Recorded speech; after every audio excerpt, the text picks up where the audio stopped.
thing I'm going to show you guys is how to make use of your dashboard.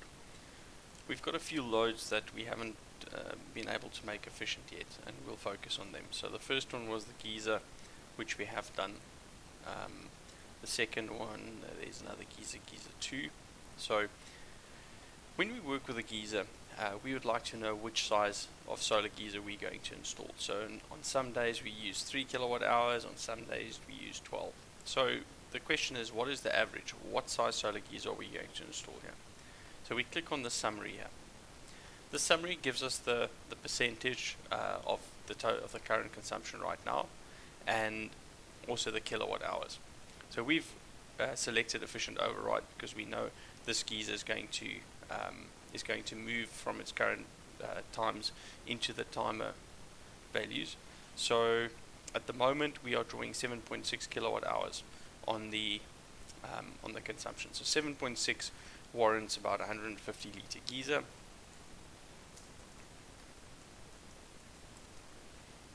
And the cost of that, let's say 22,000. Okay. On the simulation profile, 150 litre geyser. If we've got 7.6 kilowatt hours per day, we should have a very high solar fraction. So for our simulation profile, we're going to only insert a small portion of energy, and basically in the mornings. At nights we should be 100% covered. We can see the patterns that at night this geyser is not used a lot, and in the mornings I'm just going to put a small 10% in there. And the total load is going to be a 2 kilowatts. Okay, so now we can go and see.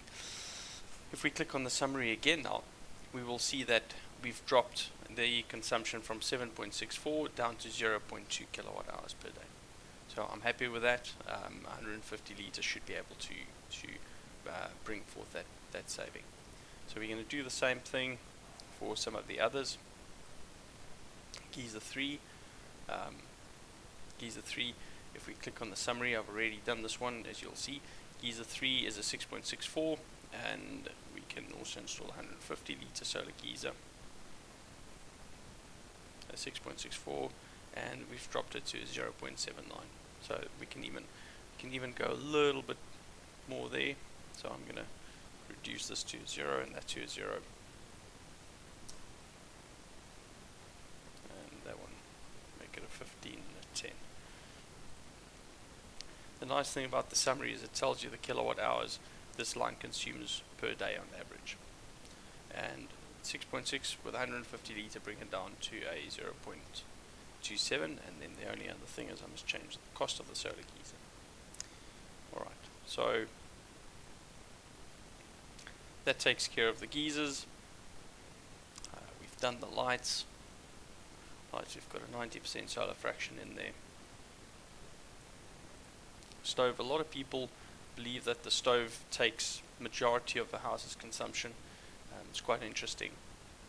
In this case, the stove only takes about, of the non-efficient side, 0.95. So let's call it 1% of the consumption. This is not uncommon.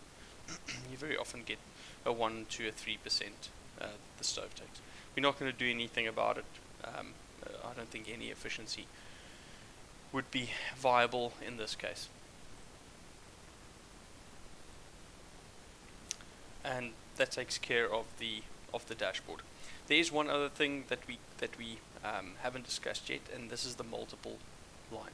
So in certain instances, if you have, for instance, where we use the AC, instead of going to doing the same thing 3 times, there would have been a shortcut if we wanted to follow it. We could have used AC1, and we could just say this load, I want to multiply this by 3, and that would have taken care of it.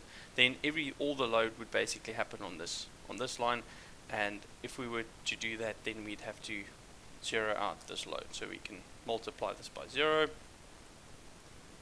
and the same thing again for line 3. So now all the load would be happening on this line instead of split across the 3 phases. Okay, yeah. So that's the multiple function is quite useful.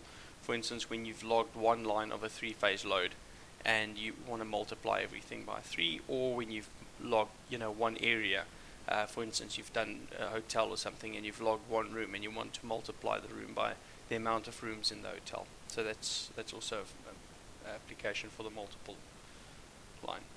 And yeah, that pretty much sums up the dashboard.